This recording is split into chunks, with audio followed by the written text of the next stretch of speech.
Just 2 hours ago, Allied air forces began an attack on military targets in Iraq and Kuwait. These attacks continue as I speak. Ground forces are not engaged. This conflict started August 2nd when the dictator of Iraq invaded a small and helpless neighbor. Just a short time ago, you heard the President announce that coalition forces of Operation Desert Storm have begun a large-scale ground operation against Iraqi forces inside Kuwait. This phase of the combined air, land, and sea campaign has been carefully planned to force Iraq out of Kuwait with a minimum number of casualties to Allied forces. Indeed, analysis and computer modeling indicate that chemical agents released by aerial bombing did not reach U.S. troops in Saudi Arabia. However, we have identified potential fallout concerns in southern Iraq, particularly at the rare area chemical weapons storage bunker and pit area at the location known as által. Our operations are designed to best protect the lives of all the coalition forces by targeting Saddam's vast military arsenal. Initial reports from General Schwarzkopf are that our operations are proceeding according to plan. We use protective overgarments, boots, masks.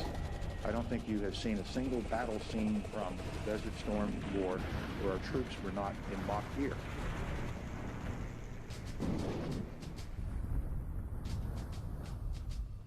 During our time over there, we started seeing individuals become ill with various symptoms ranging from rashes all over their bodies or chronic explosive diarrhea, heavy bleeding accompanied with that, excruciating headaches, the bones and the joints started aching, and there were night sweats, and things only became worse as time progressed. There's enough paperwork right now to prove there is a Gulf War illness, and there's certain medicines that control it, and that's all they're doing right now is controlling it for a few. Iraq did use chemical and biological munitions.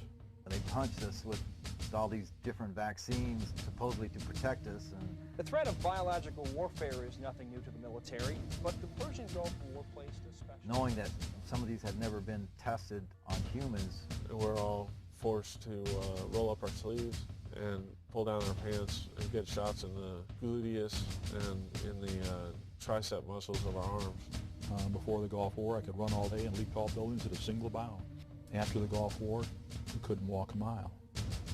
I know for a fact I was exposed to chemical, biological, radioactive materials, experimental vaccines, experimental investigational drugs, oil well fires. I am considered a disabled veteran. I've got a 40% disability from the United States Department of Veteran Affairs for combat injuries caused by depleted uranium and other exposures.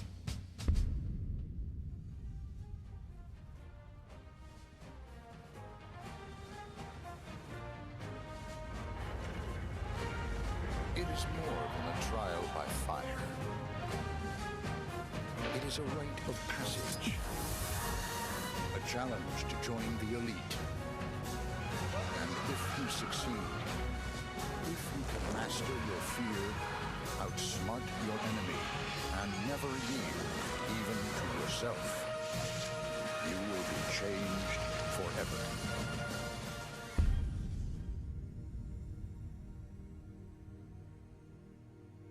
Yes, you may very well be changed forever, as thousands of our military have learned. This documentary is dedicated to those who served in the U.S. military for the right reasons, who wonder why they are not and never will be the same, why they are sick, and why military leaders, veterans leaders, and the three branches of our government do not assist them in getting medical care and compensation. The majority of our veterans only want to know what is wrong with them, why they became ill, and how they can be made well again. We will focus on the experiments conducted, the documents that support this experimentation, and what must be done to advance the cause of basic human rights for all active duty, guard, reserve, and veterans. For those of you who are not familiar with military experimentation, you are about to get a lesson in history. For to experiment without consent is truly beyond treason.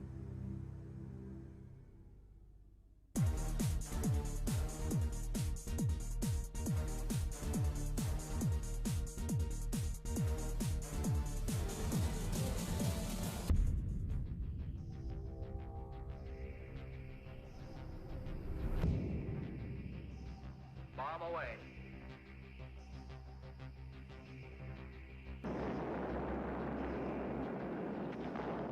Atomic veterans include members of the United States Armed Forces who were exposed to ionizing radiation from atomic and nuclear weapons testing during the period beginning with the Trinity blast of July 16, 1945 at Alamogordo, New Mexico, the U.S. cleanup of Nagasaki, Hiroshima, the 235 atmospheric and nuclear weapons test in the Pacific, and Nevada test sites ending with the Nuclear Test Ban Treaty of 1963.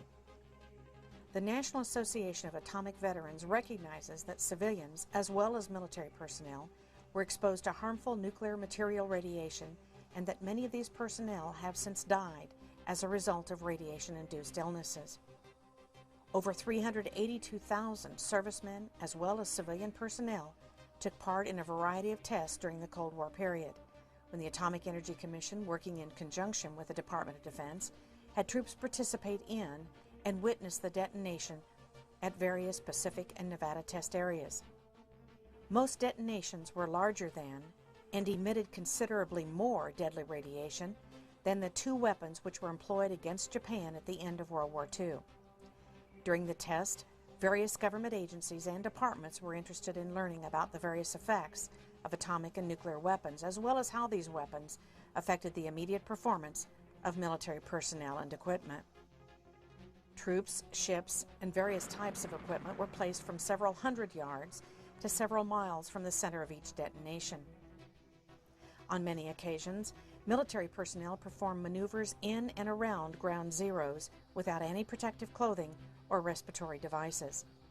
Since the end of these tests in 1963, there has been no government-sponsored medical surveillance of test participants, nor any effort to locate these individuals to warn them of potential health threats.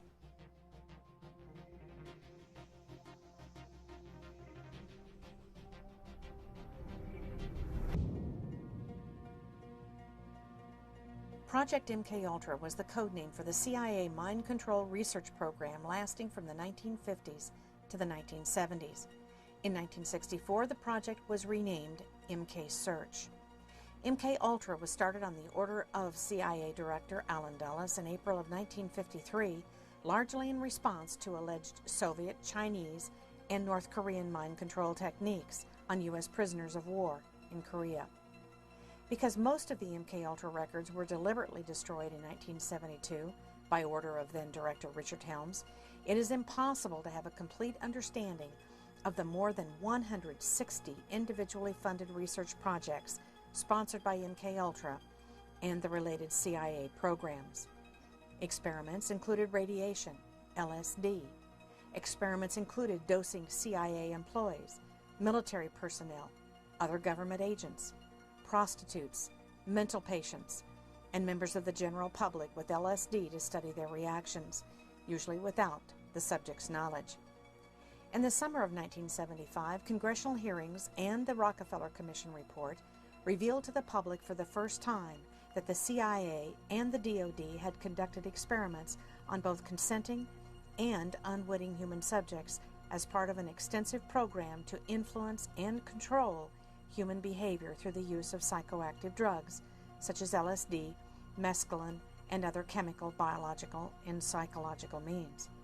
The report states that no official records were kept regarding the deaths or illnesses of experimentees.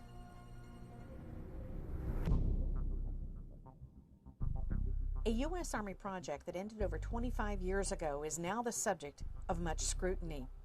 Project Whitecoat was the Army's code name for a series of germ warfare studies conducted on about 2,300 Seventh-day Adventist servicemen from 1954 to 1973.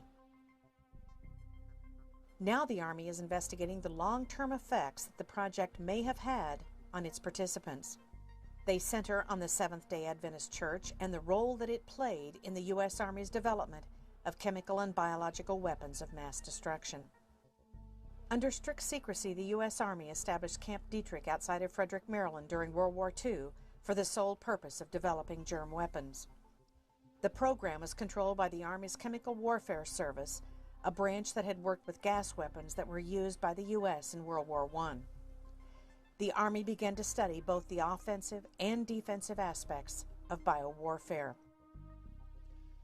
In 1952, the Army Medical Corps stationed a medical unit in Fort Detrick, and in 1954, this unit began using Seventh-day Adventist soldiers in its research, presumably in the defensive aspects of germ warfare. Fort Detrick was home to what became known as Project Whitecoat, the code name for the group of Seventh-day Adventist soldiers who were used as human guinea pigs in biowarfare research.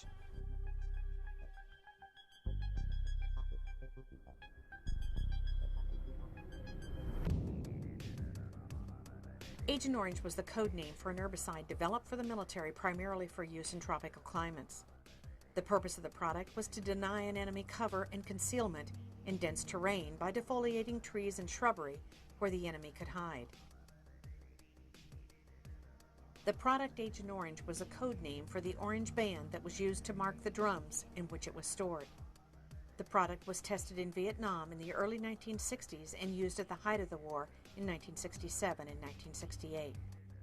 Agent Orange was a 50-50 mix of two chemicals known conventionally as 2,4-D and 2,4,5-T.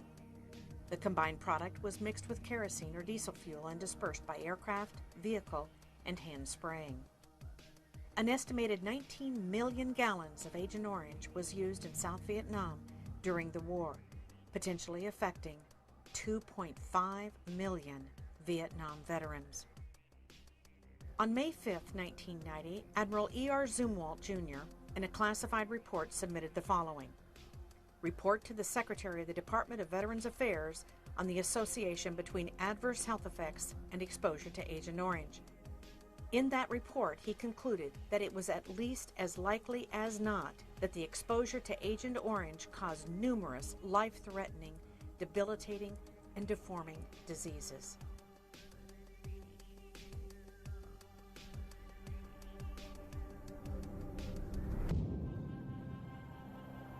BZ is the Army's designation of the psychedelic chemical known in military circles as Agent Buzz, or by the Army's chemical code designation of EA-2277. BZ was aerosolized, sprayed from aircraft, and utilized in conventional bombs. The effect of BZ was that it was psychotropic in nature. Over 362 human subjects were experimented upon at Dugway Proving Ground in Utah in 1964 under the code name of Project Dork. Most records of military experiments involving BZ are still classified and unable to be obtained even through the Freedom of Information Act. BZ was an incapacitating agent with paranormal hallucinations that lasted for not just days, but for weeks and months. You may have seen the movie Jacob's Ladder, which depicts effects from the mist sprayed over our military by our Department of Defense.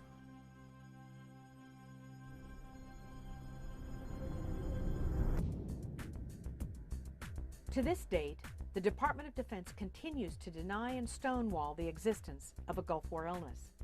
The Gulf War illness is a cumulative effect of exposure to depleted uranium, chemicals, biologicals, vaccines, petrochemical agents, and parasite diseases such as leishmaniasis. Few people are aware that the Gulf War was yet another example of the Department of Defense's intentional exposure of its own troops to its own deadly weapons. From 1984 through 1989, the U.S. government, with full knowledge of the CDC and the Department of Commerce, sold and transferred to Iraq $4 billion worth of deadly chemical agents, deadly biological agents such as anthrax, Clostridium botulinum, and West Nile fever virus. As a result of the First Gulf War, hundreds of thousands of our military are now sick, and many have died. The official figure of those who served in Operation Desert Shield and Storm is 697,000. The Department of Defense has now declared nearly 250,000 of those troops as permanently disabled. The official position of the Department of Defense is that there are no classified or unclassified documents that exist to prove that chemicals and biologicals were used in the First Gulf War. But in only a 100-hour war, when less than 150 troops died, how do we explain the morbidity and mortality rate of nearly 450,000 of our servicemen and women.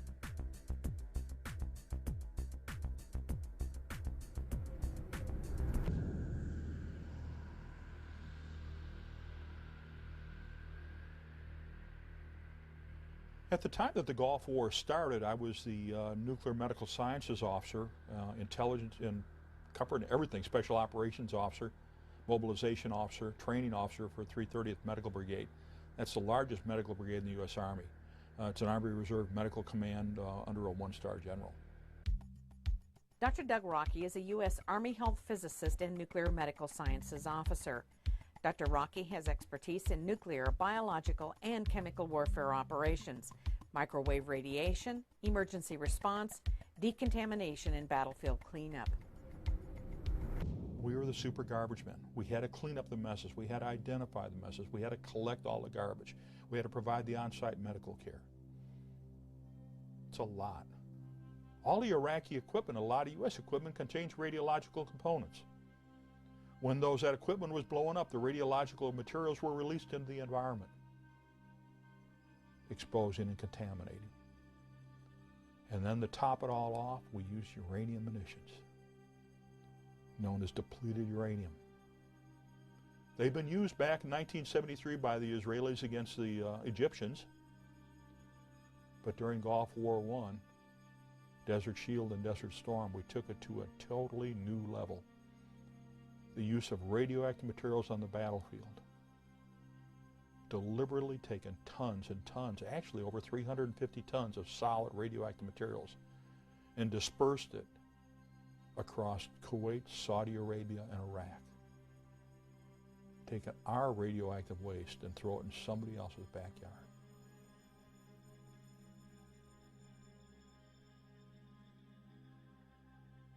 I am considered a disabled veteran. I've got a 40% disability from the United States Department of Veteran Affairs for combat injuries caused by depleted uranium and other exposures. Lieutenant Colonel John Marks is an A-10 pilot attached to the 303rd Fighter Squadron stationed at Whiteman Air Force Base, Missouri. The reason it used depleted uranium is it's a very dense, heavy metal, and it's able to penetrate the most armor of any type of material used. It is a very minor amount of radioactivity, but it's not anything that, as long as it's in its bullet form, it can be stored, and it's not any type of hazardous material. Once it hits a vehicle and vaporizes, then it becomes more of a hazardous material that you have to have special handling of that type of thing. But in its normal bullet form, it's not hazardous because of the depleted uranium. It is highly effective against armor. We got direct memorandum from the Department of the Army and other Department of Defense officials specifically telling us that not only were uranium munitions a health threat, they were a serious health threat, the contamination. We got direct warnings, famed Los Alamos memorandum, that to make sure and write a report so that uranium munitions can always be used because there's direct concern about the health and environmental effects. We had the warnings. We also had the responsibility to put together all the decontamination guidelines and also what's called the Combat Lifesaver Program. So myself and my team wrote that, which has now been adopted by the Army and is used every day by the Army. Battlefields and fighting are by nature hazardous to your health. Some hazards are easy to identify and well understood. Soldiers recognize the serious hazards presented by incoming artillery shells and bullets and take appropriate actions. However, some lesser hazards from new technological applications are not so well known and recognized. One of these newer applications is the use of depleted uranium in munitions and equipment armor. Depleted uranium is obtained from uranium ore, which is found throughout the world. In the United States, this ore is mined in New Mexico, Colorado, Wyoming, Utah, and Arizona. Uranium ore contains 3 isotopes. By weight, 99.28%, which is uranium-238, 0.71%, which is uranium-235, and 0.0058%, which is uranium-234. Of these 3 isotopes, uranium-235 and uranium-234 are used for nuclear fuel and weapons. Uranium-238 becomes depleted uranium. This is an aluminum model of one DU tank round. This round would be fired by an Abrams tank. If it was actually uranium rather than aluminum, it would be over 10 pounds of solid uranium. What happens, it moves extremely high velocity. The minute it leaves the bore of the gun, it catches fire. So this rod is a burning rod of uranium. It impacts tremendous forces, unbelievable forces, over this very small diameter. And it's like a blowtorch with tremendous forces that punches right through. Now, as this breaks through and goes into anything, it can be steel, concrete, sandbag bunkers, wood, or anything. Uranium itself is soft. So you have parts of the fragment of the uranium breaks off as it enters and goes through. The uranium rod emits alpha, beta, and gamma radiation and X-ray radiation. The alpha particle is a 4.15 MeV particle. That's 4.15 million electron volts. Now, the intercellular voltage, the voltage that your cell operates biologically, is 10 electron volts. So when that cell is bombarded by an alpha particle at 4.5 million electron volts, it doesn't have a good day. We have all kinds of other problems. We have the beta particle and the gamma rays, the X-rays. Now, we've actually measured the ionizing radiation emissions from a DU rod within, say, 4 to 6 inches at over 300 millirems per hour. Now, that radiation is continuous. So you get a fragment of DU into your body that's emitting at over 300 millirems per hour. Or if you're holding the rod in your hand, it's over 300 millirems per hour. And if you got the fragment, then you got the alpha particle in there, which is an extremely hot particle, 4.15 MeV. And we're looking at what we measured over 10,000 counts per minute. 10,000 disintegrations per minute, 10,000 alpha particles per minute. In fact, in May of 2002, the U.S. Department of Veteran Affairs reported that over 160,000 troops that participated in Gulf War I, the period August of 1990 through the fall of 1991, basically October and November 1991, have been classified as disabled from anywhere from 10 to 100%. Now, my own disability didn't come about until after May of 2002. The count right now is somewhere close to 200,000. When we look at all the troops that have gone into the Persian Gulf region between August of 1990 and May of 2002, when the last formal report was written, the U.S. Department of Veteran Affairs formally acknowledges over 221,000 individuals are labeled as permanently disabled, and over 10,000 are deceased that had service connection disabilities. There's a big difference. There's a 60,000 increase in individuals that are disabled amongst those that served after the fall of 1991. That disability is only due to residual exposures and immunizations that were continued to be given, because there was no active combat. There was no active maneuvering. So what's happened? Well, what happened prior to Gulf War I is pre-deployment health physical assessments were not given. And at the completion of Gulf War I, post-deployment health physical assessments were not given, even though we specifically requested it. In my own case, when I came back to get released after completing special projects, I said I was exposed to these. We need to do these tests. And they refused to do them. I've been a staff scientist at 2 nuclear weapons laboratories, 5 years at the Lawrence Berkeley Lab, where the Manhattan Project started, and 2 years at the Lawrence Livermore Lab. Lorraine Murray is an independent scientist who specializes in radiation issues. Her degrees include BS in geology, master's degree in Near Eastern Studies, and has pursued doctoral studies in geosciences at the University of California, Davis. For the past 5 years, my research is focused on the damaging effects of low-level radiation. The history of depleted uranium goes back to a 1943 declassified memo known as the Groves Memorandum. In this memo, depleted uranium is recommended for development as a poison gas warfare weapon.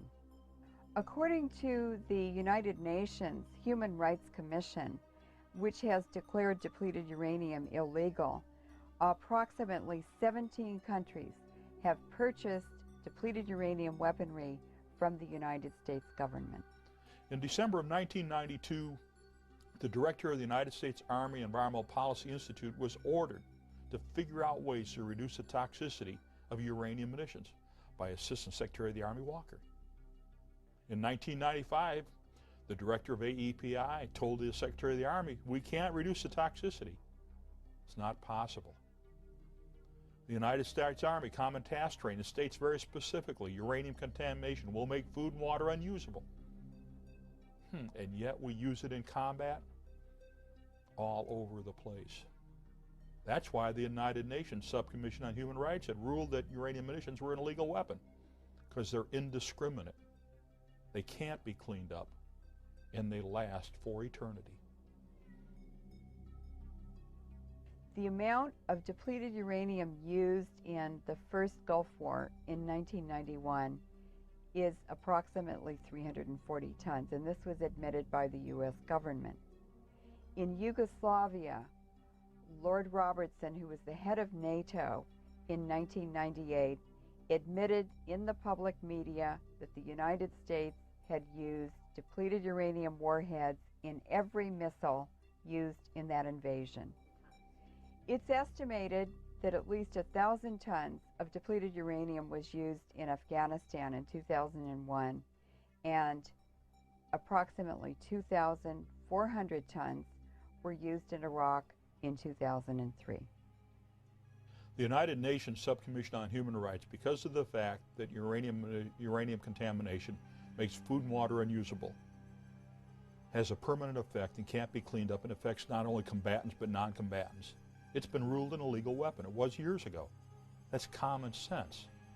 We all know that the United States falsely accused Iraq of possessing weapons of mass destruction in 2003. In fact, the United States invaded Iraq and used weapons of mass destruction against the Iraqis. Depleted uranium has a half-life of 4.5 billion years. If we had a pound of depleted uranium now, in 4.5 billion years, there would only be half a pound left. This means that the Middle East and Central Asia and Yugoslavia are contaminated forever.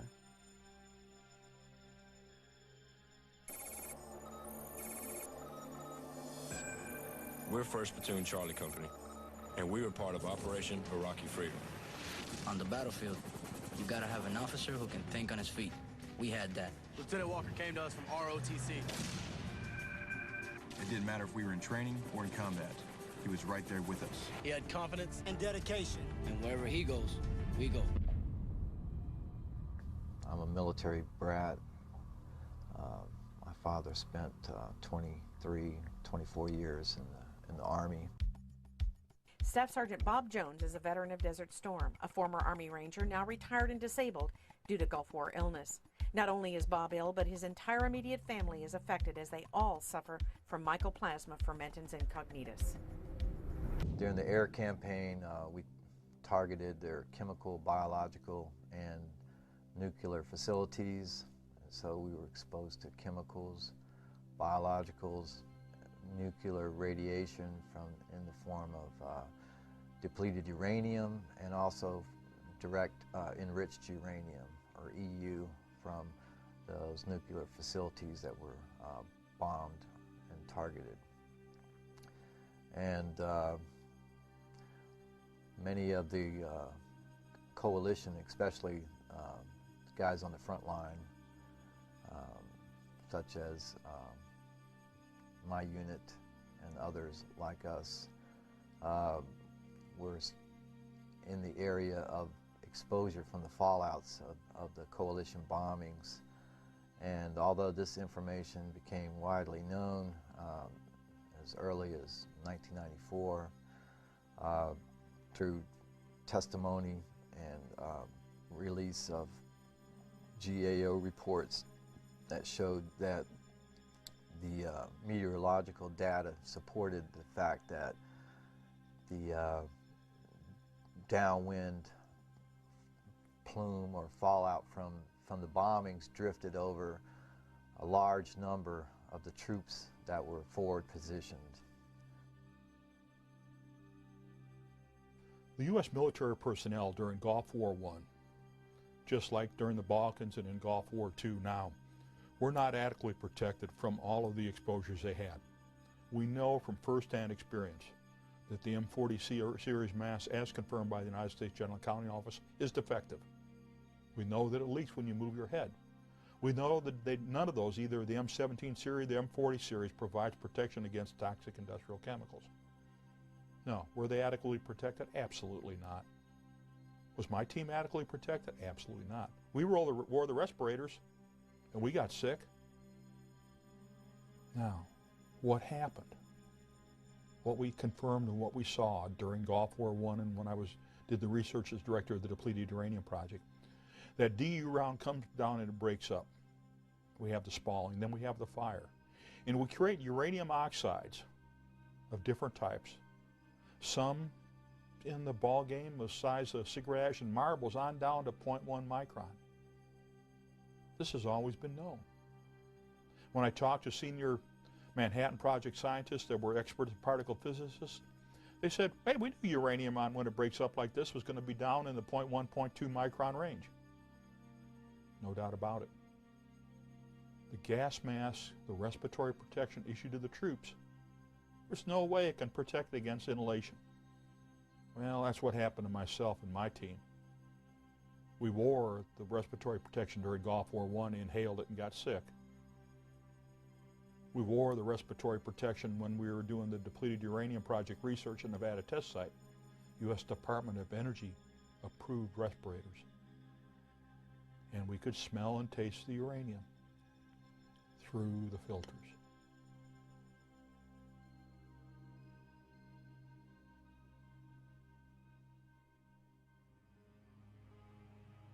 During our time over there, we started seeing individuals become ill with various symptoms ranging from rashes all over their bodies or certain areas of their bodies to having chronic explosive diarrhea, which in some cases was heavy bleeding accompanied with that.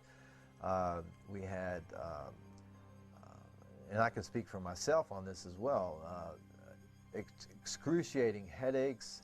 The bones and the joints started aching, and there were night sweats, and you know, things only became worse as time progressed. And my unit in particular was deactivated after our return back to Germany in May of 1991. Some of the other individuals started showing up with other diseases, which included several types of cancers and the neurological problems that many of us suffer from, and degenerative joint bone disease, spine disease, and other manifestations of illnesses that were at that time still unexplained, that caused them to no longer be able to perform their duties as a soldier as they had for so many years. And some of us that conceived children after the war, and I know of at least 2 individuals where their children were born perfectly healthy according to the hospital, and within 6 months after their return, their hearts literally exploded in their chests.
In the civilian population in southern Iraq, the Iraqi doctors are reporting very large increases in cancer, leukemia, diabetes, immune system disorders, and of course birth defects in the newborns. The babies are born without a brain, without eyes, without legs, or without arms. Sometimes the baby is born with a cyclops eye, just one eye in the forehead. And each year, these birth defects are more and more severe. Pediatricians now in southern Iraq are reporting that some babies are born without heads or arms. They're just pieces of flesh. Because Iraq is in an arid region with severe dust storms annually, this remobilizes the depleted uranium on the ground and on the battlefields. And so the civilian population will continue to be exposed to increasing levels of DU internally. The severity of the birth defects and radiation-related diseases will increase over time. In fact, depleted uranium is a death sentence.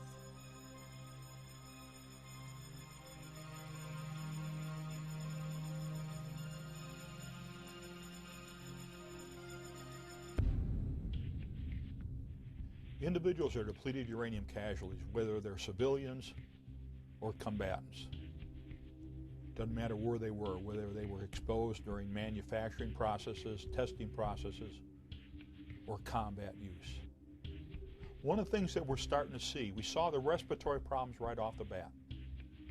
That was predicted by the Groves Memorandum, totally confirmed by my own physicians and totally documented by VA medical records. Then we saw the rashes. Well, what we're having is we have the particulate irritation damage, we have the chemical toxicity damage, and then we have the radiological damage, which is the result of the cancers and the tumors. All of the birth defects, they absolutely confirm chromosomal aberrations from the ionizing radiation damage to the cells and the tissues. Neurological problems, rashes, cataracts, kidney problems. Your life is messed up. As said in the Groves Memorandum, it's going to cause all these health problems, and there is no medical care and treatment. You can't reverse radiation exposure damage to the body.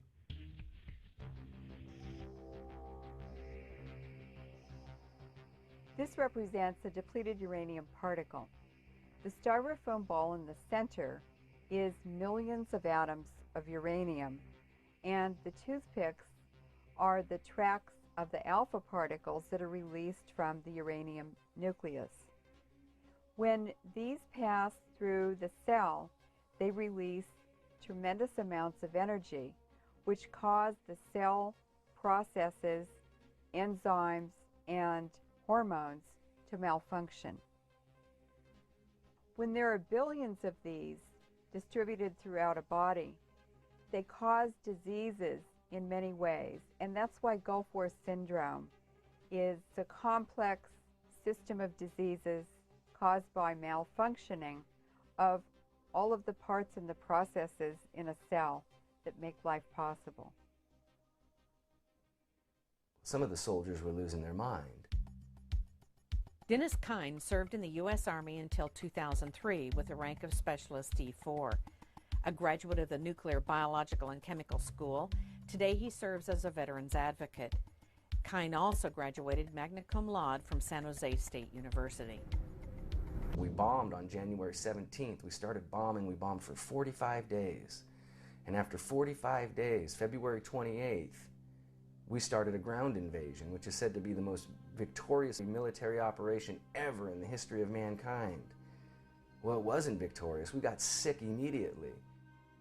On March 1st, Lieutenant Colonel Ziem issued a memorandum that stated specifically, we better have somebody advocate for the use of this weaponry, otherwise the environmentalists might get upset. On March 3rd, they called a ceasefire. So from the date Lieutenant Colonel Ziem's memorandum was issued, 2 days later they called a ceasefire on March 3rd, 1991, and on March 8th another memorandum was issued saying all soldiers in this area should be protected by wearing their safety clothing. So in 1 week's time, they had 2 memorandums and a ceasefire that pretty much indicated why all the soldiers were sick. If the American people could only wake up and see what is happening, you know, this is a tragedy. You know, we're not the first victims of war. In many cases, our wounds are invisible. You know, we carry them inside of us, and it's only through specialty testing and specialty diagnostic testing that you can isolate and find these particular mechanisms involved, whether they be chemical, biological, nuclear, or other agents that would cause what has become known as Gulf War illness, Gulf War syndrome, Persian Gulf illness. There's no such thing as a syndrome. This is an overlapping combination of toxic and other exposures that varied from individual to individual depending on where they were at, what they were exposed to, and how long and the duration of their exposures. In a cubic meter of air, there are 1 billion particles, a tenth of a micron, in diameter. An ordinary man breathes 28 cubic meters of air a day. And for that reason, our soldiers, internally contaminated to depleted uranium, have billions of particles of depleted uranium distributed throughout their bodies. DU can be found in all parts of the body. It has been reported in the bladder, in the semen, in the bone marrow, in the lungs, and the brain. Because of the contamination of the semen from the depleted uranium particles, soldiers returning internally contaminate their wives and their partners. It wasn't so much my illness, but my family was also ill, and they required medical attention and medical treatment, real medical treatment. I retired in June of last year, June 2003. As soon as I retired, my family was completely dropped from the military medical system. In other words, we were enrolled at the Womack Family Practice, and as soon as I retired, we were dropped like a hot potato. And although I begged and pleaded, they would not let my family re-enroll back into the Womack Family Practice. So in essence, my wife was completely cut off from all the medications and all the treatment that she had received for the past 7 years that dealt extensively, because she was also a victim of these exposures that I brought home from the Gulf War, from my equipment and from my personal exposure, as I alluded to earlier, from bodily contact, and that to me is the greatest travesty. I just can't imagine how a nation, not only will they take care of their veterans that have returned from war, but you have innocent family members and loved ones that never put their hand up and swore allegiance to fight and defend the Constitution of the United States, and they get kicked to the curb and nobody cares. When you get these health effects, you have to prove the United States Department of Veteran Affairs that you were exposed. And then you have to prove that the health effects that you're seeing were caused by the exposures you have. But it's very difficult to do when the medical records have been destroyed, the personnel files have been missing or destroyed. And when you got senior Department of Defense officials continue to state, well, none of these guys are sick. None of these guys are dead. Why don't you ask Sue Reardon someday about Terry? Why don't you ask Sue Sitten someday about John? Or Frank Zuley? or Mr. Kiefer. Ask his granddaughter why she'll never enjoy her grandfather. And look at the Iraqi women and children and men.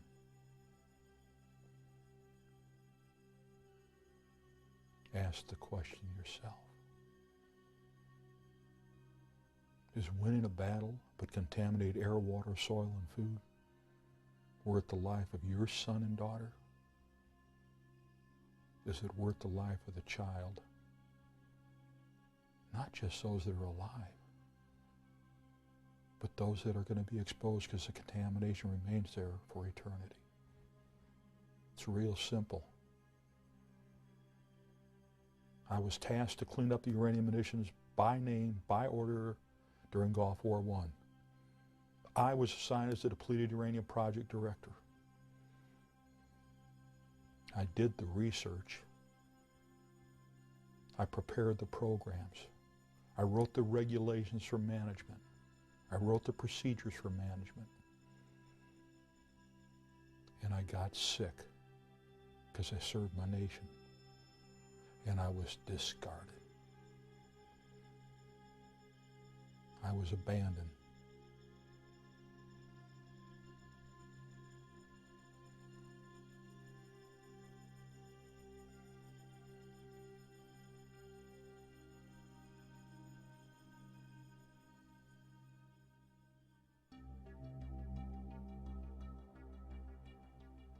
Depleted uranium weapons are designed not only to kill the enemy, devastate the civilian population for generations to come, but DU weapons also destroy the environment and damage the economy.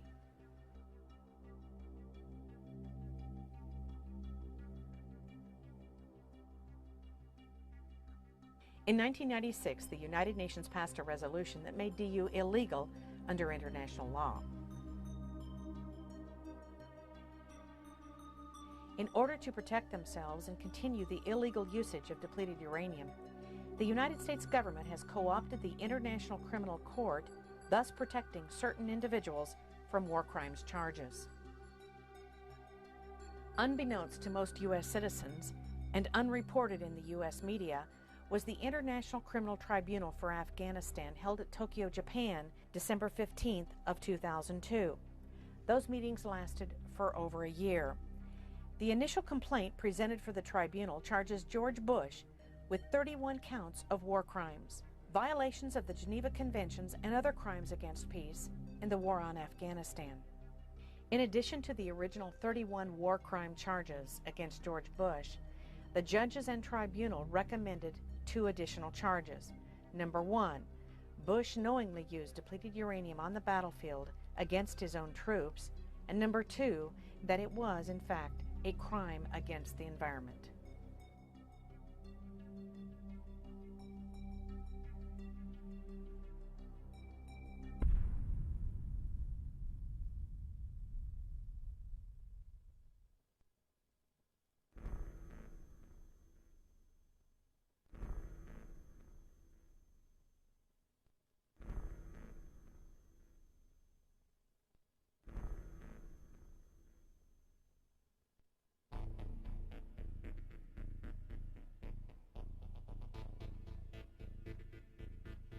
The United States Army, USAMR at Fort Detrick, Maryland, sold and provided the chemical and biological munitions and anthrax spores to Iraq.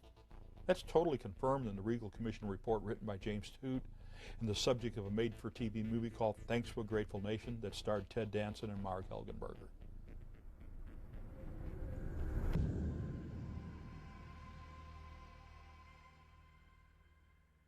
The United States has a long-standing involvement in the sale of weapons to third world countries.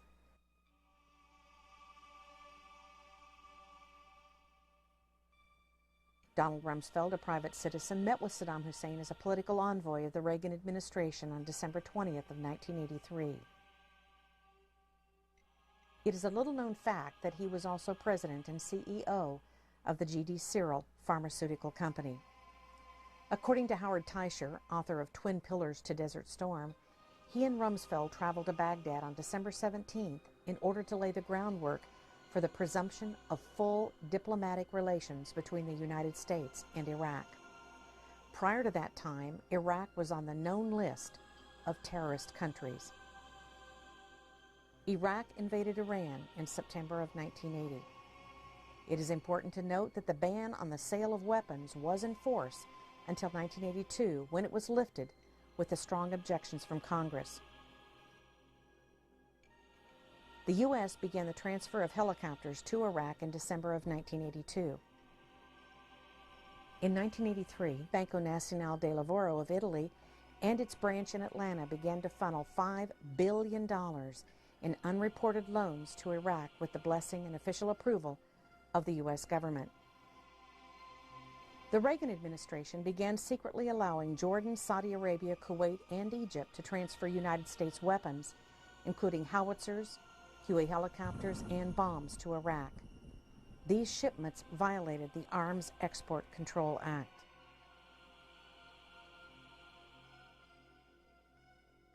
From 1985 through 1989, the Department of Commerce licensed 70 biological exports to Iraq, including approximately 21 batches of lethal strains of anthrax, shipments of weapons-grade Clostridium botulinum, and West Nile fever virus.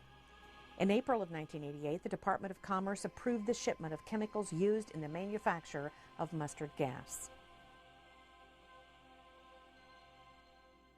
The U.S., with the approval of the CDC and the Department of Commerce, armed Iraq illegally from 1985 through 1989.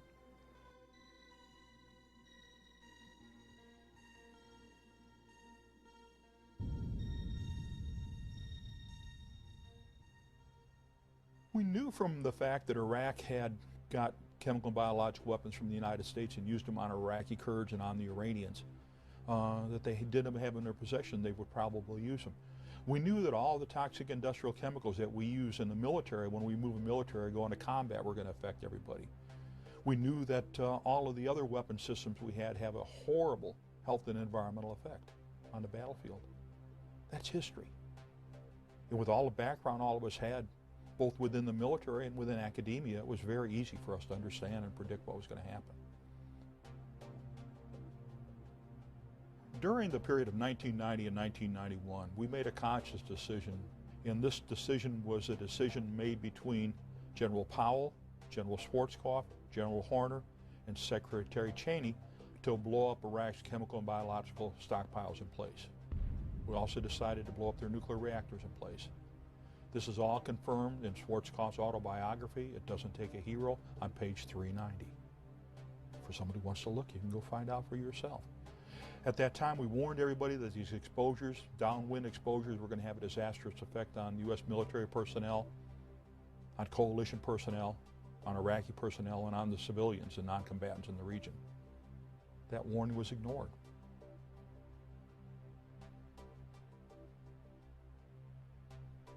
The average military person had no knowledge that the United States was secretly and illegally continuing to sell weapons of mass destruction to Iraq just prior to Operation Desert Shield and Desert Storm. It is important to note that these biological materials were not attenuated or weakened and were capable of reproduction, thus illustrating these biological agents were not for research, but for the purpose of weaponization. Not even the military medical personnel tasked with treating the wounded on the battlefield had any training regarding a biological or chemical casualty. According to Senate Report 103-900, by the time of the invasion of Kuwait, Iraq had developed biological weapons. The Regal Report states that Iraq's biological warfare program was the most advanced in the Arab world. There is substantial evidence to suggest that the Iraqi military used the Soviet doctrine of multiple chemicals and multiple biologicals against our troops. This serves to confuse the diagnostic and treatment process and would account for the wide variety of symptoms displayed by Gulf War veterans. Most of the guys that I served with are either severely disabled or dead due to the fact of their exposure to the different elements that were involved. Michael is a veteran of Desert Storm and served in the area of special operations. Because of fear of reprisal by the Department of Defense or loss of his veterans' benefits, he has requested that we alter his voice and image. One memory that sticks very clearly in my mind is the chemical alarms. At least once a day, we'd have a chemical alarm go off. And after a while, we learned to pay attention to them because we were told it was a malfunction. They would try and tell us that either it had blown paint on it, some fumes from something that had been painted nearby had been blown on it, and that set it off, and so on and so forth. And it makes me wonder. They claim that no chemical weapons were used, but I have every reason to believe that now, in retrospect, it's so sad. It's so sad that you trust them so much that when the chemical alarm goes off, and most normal human beings would go, well, I don't care what you say, that chemical alarm goes off, I'm going to take precautions. But you are so indoctrinated in the fact that, oh, well, we're here to look out for you, we're going to take care of you, that when the chemical alarms go off, you just sit there and continue eating or reading or whatever it was you were doing. On a number of occasions, chemical alarms went off, and we were ordered not to basically respond to them or report them or write down statistics or even study the environment we were in, which is normally what an NBC person would do. Once an alarm goes off, you start putting, testing things around to see if there's anything happening. At the first call of an alarm, we would be told a number of different things, like it was the gasoline setting it off, or it was the oil well fires burning that was setting it off, or it could have been anything other than an actual chemical or biological agent. Surely wasn't. Don't worry about it, soldier. You'll be okay. We had alarms going off, chemical alarms, and there were several occasions where we had to go into full mop gear in the middle of the night, or especially in the middle of the night. It's unbelievable that we had all this equipment that had been calibrated and sent over there prior to the war, and we had set out monitors in the perimeter and in the area to detect any kind of chemical activity. However, what is of significant and monumental importance is the fact that we had no biological detection capabilities over there whatsoever. And this all relates back to the fact that we destroyed their chemical biological sites and also the bunker complexes, not to mention the big one in Camisea, which is the only one that got any kind of real attention due to the fact that an individual or several individuals happened to film the contents of that bunker complex. The order was given to blow the place up rather than the normal procedures when you find a place like that magnitude holding the contents that it did. There were other means of disposal. The area was secured, and what surprises me is the fact that we received no warning.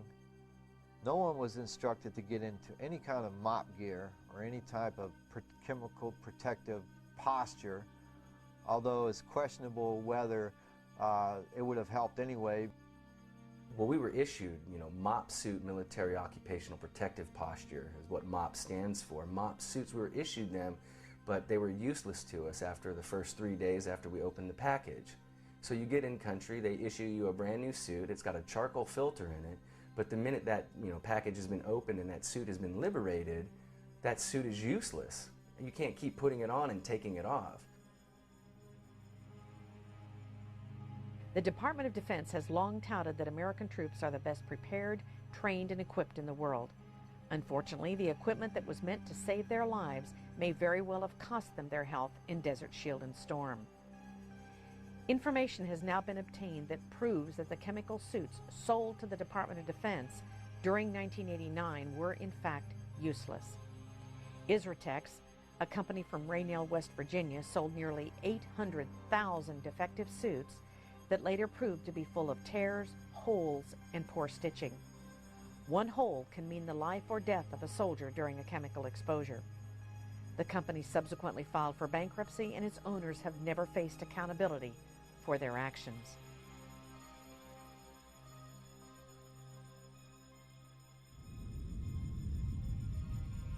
The Camisea bunker complex is estimated to be 100 bunkers and 60 warehouses, each the size of a super Walmart. The destruction of Camisea was not even discussed until June of 1996, when it was addressed by Senator Specter at the Senate Armed Forces hearing. General Schwarzkopf said the following. As I stated, the first time I ever heard of Camisea was in 1996 when it was first announced by the Department of Defense, and nobody was more surprised than I was.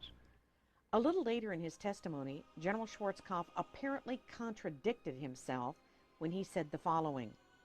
I remember General Franks came to me, and I assume it was Camisea he was talking about at the time, because it was about the same time frame, and talked about this huge ammunition dump that they had found with literally tons and tons and tons of ammunition in it, and there was no way they could possibly retrograde it, and I challenged him on that, and he convinced me that no, they couldn't retrograde it, and therefore they were going to destroy it in place. I said, fine. Now that's Camisea.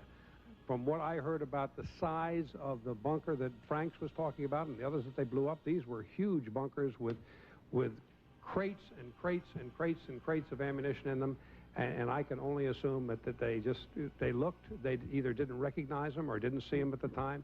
We were under pressure to withdraw, and under the pressures of withdrawal, we did destroy everything we could so that the Iraqis couldn't fall back in on it and use it in some other war against us. General Schwarzkopf just stated that he was concerned about the Iraqis regaining control of the ammunition that was contained at the Camisea ammunition depot. However, several individuals have come forward with other reasons as to why the bunker depots were hastily destroyed. Dan Topolsky. I was the Nuclear, Biological, and Chemical Defense NCO for B Company, 37th Engineer Battalion. I was on the Camisea Bunker Complex mission. Sergeant Topolsky was one of the Nuclear, Biological, and Chemical non-commissioned officers in charge of identifying munitions at Camisea Bunker Complex in Iraq. I felt betrayed. I felt like we had been sold out for dollars when I saw what I saw inside those bunkers. Even though I had 40-some years in military service, if you were to bring in a bunch of ammunition and pile it up in front of me, and one of them was a 122-millimeter rocket with chemicals in it, I would not be able to tell you that that had chemicals in it, particularly if it was an Iraqi rocket with Arabic writing on it or something of the sort. We identify ours when we had them in a very specific way by color coding. I don't have the slightest idea what the Arabs did. General Schwarzkopf stated that we identified our weapons by color coding. According to Sergeant Topolsky, the colored bands identified biological and chemical munitions inside the Camisea Bunker Complex. According to Sergeant Topolsky, the yellow or purple bands indicate chemical munitions. The green bands represent biological munitions. General Schwarzkopf also said he could not identify munitions, especially if they had Iraqi markings on them. You will also note these munitions were plainly marked in English and indicated these munitions were supplied by countries like Jordan, England, Russia, as well as the United States of America. According to the 1972 Geneva Convention, weapons of mass destruction are illegal. Therefore, according to Sergeant Dan Topolsky, it is very likely that these munitions were destroyed not so much to prevent Saddam Hussein from regaining control of them, but to destroy the evidence of these countries breaking international law. The 37th Engineer Battalion, way back in the air campaign, was ordered by our battalion commander not to wear our protective overgarments unless specifically told to do so. My company pretty much ignored that order because my company commander supported me when I said that that was dead wrong, and he's going to wind up with a dead company if he listens to it. Now, a lot of the other companies in the battalion didn't do that. On April 17, 1997, General Colin Powell testified before the same Senate panel, and as was the case of General Schwarzkopf, he was not required to take the oath to tell the truth. In regard to the chemical mop suit, General Powell said the following. We used protective overgarments, boots, masks. I don't think you have seen a single battle scene from the Desert Storm War where our troops were not in mock gear. Well, the Department of Defense officials continue to lie about what we know and what happened during Gulf War I. But it's real simple. The chemical agent alarms went off. There was no other reason for them to go off. The individuals got sick. There's no other reason for them to get sick. And medical tests, my own medical tests, confirm, absolutely confirm, the sarin and cyclosarin exposures, for which I had been notified directly by the Deputy Secretary of Defense by name in a personal letter that, hey Doug, you got exposed to sarin and cyclosarin because you were downwind from Kamasea. But Kamasea was only one of over 100 sites that we deliberately blew up after the completion of the ground war from March through the fall of 1991.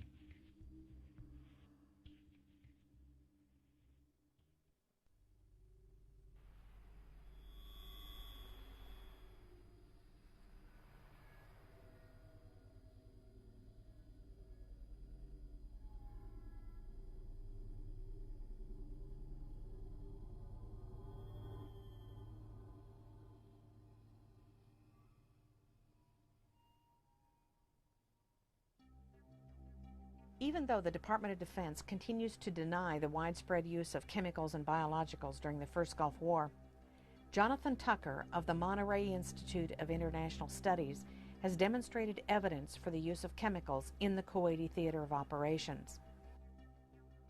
The U.S. intelligence reports show the presence of Iraqi chemical weapons. Military log entries describe the discovery of chemical munitions in Iraqi bunkers during and after the ground war. There are incidents in which troops reported acute, numerous symptoms of toxic chemical exposure. There's credible detections of chemical warfare agents made by Czech, French, and American forces. Chemical warfare agents that were detected by coalition forces during the Gulf War include the nerve agent tabin, sarin, cyclosarin, and the blister agents sulfur, mustard, and lewisite. To this date, there has been no diagnosis or treatment offered by the Department of Defense or Veterans Administration.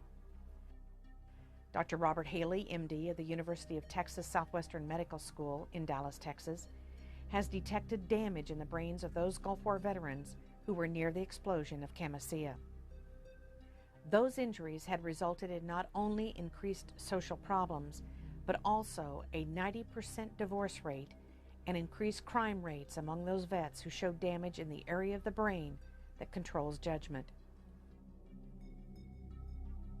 The children of Gulf War veterans have shown increased defects such as Goldenhar syndrome, a missing eye or ear, major organ or digestive deformities, and general failure to thrive. 13 years after the Gulf War, the Department of Defense still calls the Gulf War illness a mystery disease. Either the Pentagon employs the most incompetent researchers and physicians in the world, or the cover-up is by design that these troops are being denied meaningful medical care. We can only conclude that the Department of Defense is waiting for an army to die.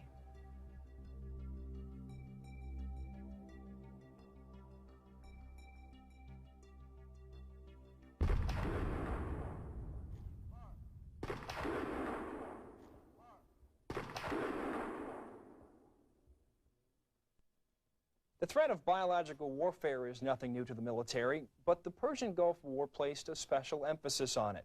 This renewed emphasis caused the Defense Department to look at how it was protecting men and women in uniform from this battlefield threat, this unseen enemy.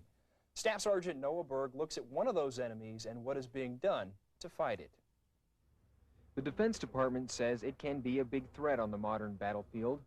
Anthrax, most commonly associated with livestock. And the type that worries those military leaders most is the type that is inhaled. Sometimes people refer to as very early stages as something like a common cold. But then the person goes downhill very quickly. Because of the potential anthrax threat, last year the Defense Department ordered vaccinations.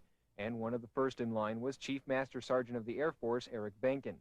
Despite isolated protests, the vast majority of medical experts endorse the vaccine's use. And despite charges that the so-called Gulf War syndrome and anthrax are connected, Hutzel says that's just not true. The Defense Department continues to stress the safety of the anthrax vaccine, and all troops headed for the Persian Gulf receive the inoculation series.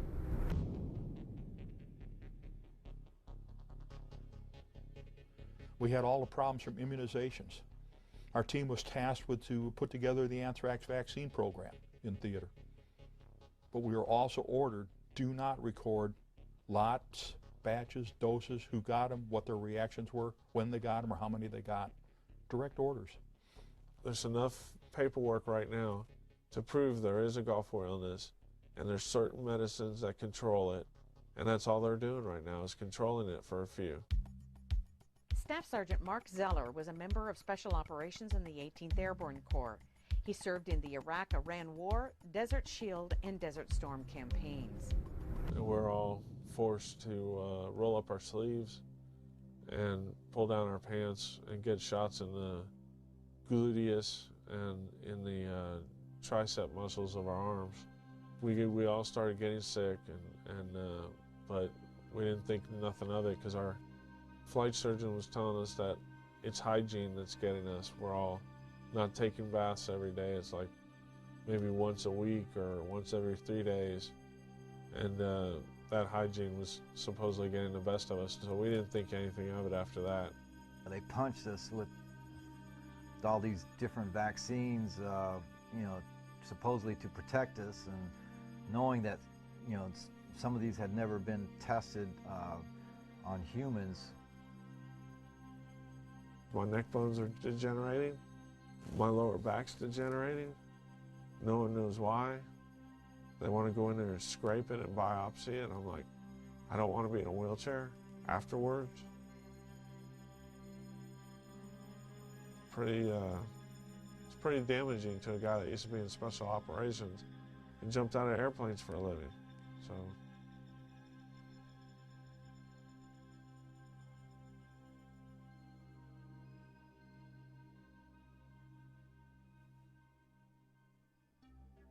The use of vaccines in the military with recruits and servicemen and women is well documented.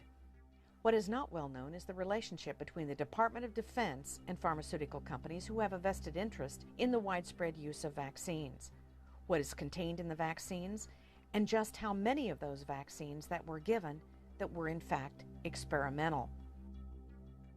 The experimentation of individual military members by the bureaucracy of the military medical establishment crosses all party lines. Military experimental use of vaccines have been conducted during the past 50 years. The senior Bush administration ordered the use of experimental vaccines anthrax and botulinum during the buildup of the first Gulf War. The Clinton administration ordered the experimental use of the tick-borne encephalitis vaccine in Bosnia. Perhaps one of the most devastating executive orders regarding vaccines came under the Clinton administration. Executive Order 13139 essentially orders the use of experimental vaccines and/or drugs at any time without the service member's consent to be given to anyone in the military as long as the President or the Secretary of Defense approves.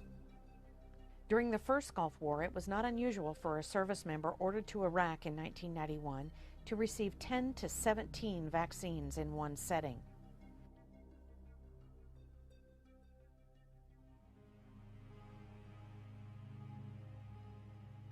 Thousands of U.S. and coalition military personnel who served in the Persian Gulf War are now seriously incapacitated from unknown causes.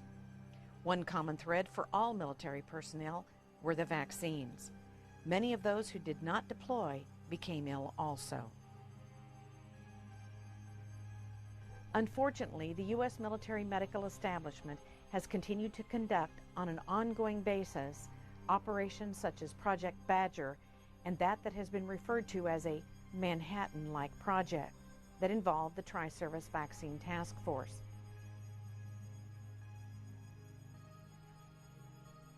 Credit for the best vaccine research should go to Gary Matsumoto in his acclaimed book entitled Vaccine A. Matsumoto concludes that the government covertly experimented on troops using squalene which is an oil-based booster used to make vaccines stronger. Squalene has only been approved for use in experimental AIDS and experimental malaria vaccines. Since a large percentage of U.S. forces tested positive for squalene, it has led many individuals to believe that the anthrax vaccine could have been a primary clinical trial for an AIDS vaccine experiment. What the DoD should have disclosed to the troops is that squalene causes life-threatening diseases such as lupus, crippling arthritis, and multiple sclerosis. On May 11, 1999, at an Air Force briefing held at Dover Air Force Base, Air Force Surgeon General Charles H. Rodman II denied the use of squalene in the anthrax vaccine. He was backed up by Army Colonel Arthur Friedlander. However, 6 weeks later, the FDA identified the presence of squalene in 2 separate vaccine lots. With the reintroduction of the anthrax vaccine prior to the Second Gulf War, up to 50% of Air National Guard pilots resigned rather than take the deadly vaccine. To this date, the Department of Defense continues to give the anthrax vaccine to U.S. military.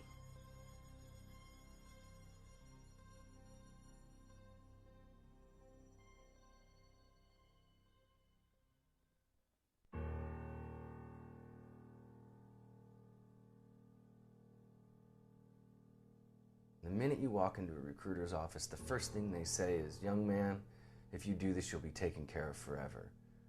And in modern day, the 21st century soldier, it includes women.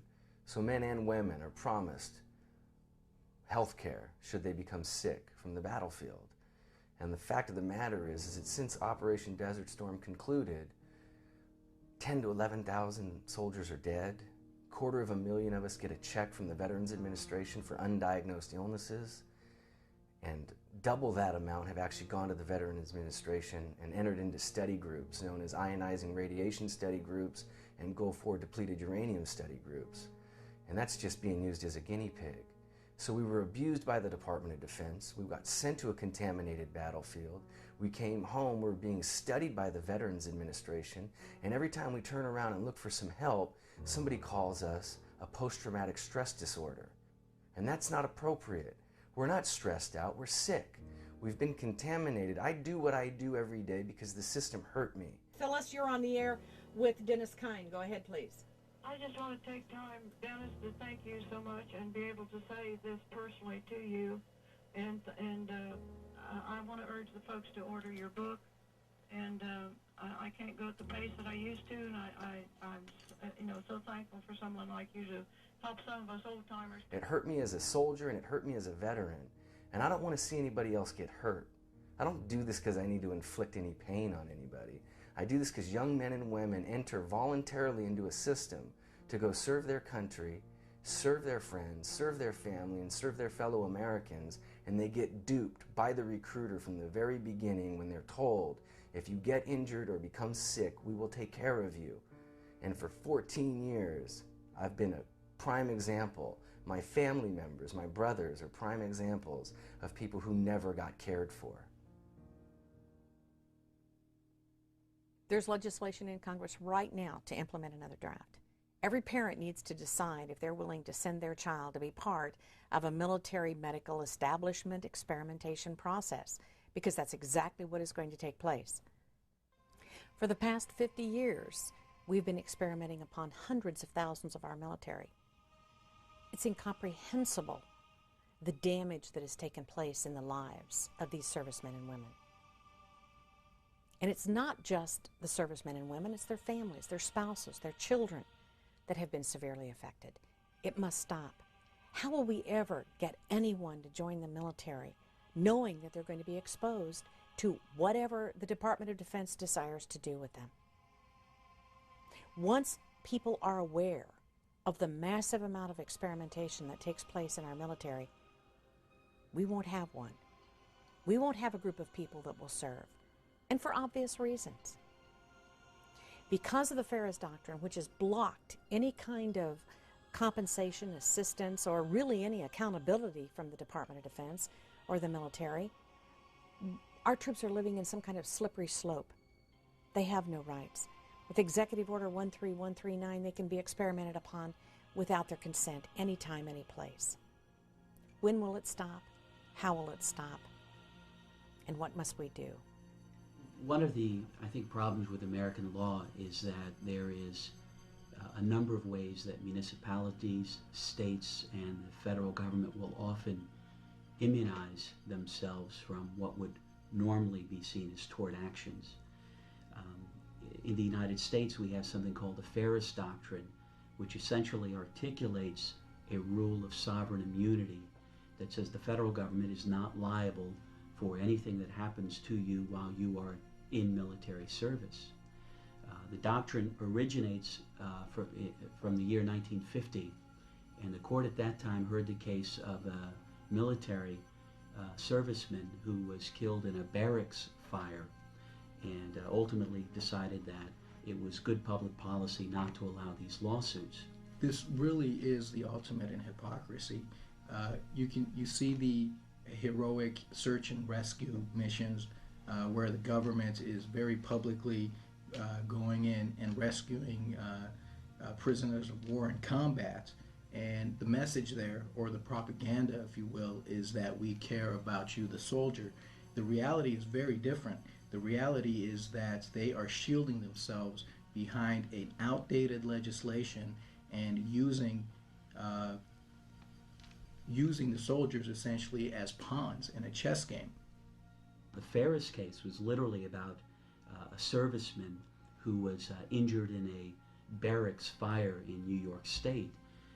That's a very different kind of case than the subsequent cases that have been brought to the Supreme Court. A case like depleted uranium or Agent Orange or something like the Tuskegee experiment, this is about the government knowingly allowing you to be injured.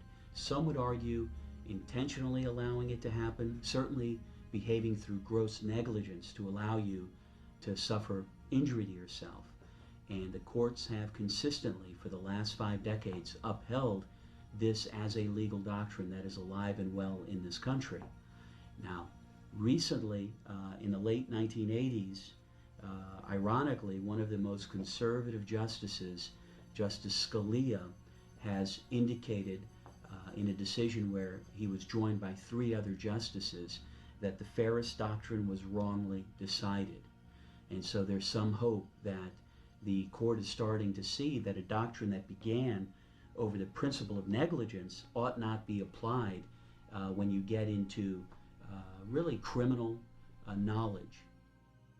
BeyondTreason.com will be a focal point, an area where people can go to find out what can be done, what needs to be done, and how to help. We must all join together to say, enough is enough. You see, if they experiment upon the military, the citizens are next. We can no longer play the role of esprit de corps in the military, of patriotism, of blind patriotism. We must accept the fact that it is our fault that we have allowed this to take place in this country. We call ourselves Americans, and this is freedom, and yet our sons and daughters are dying.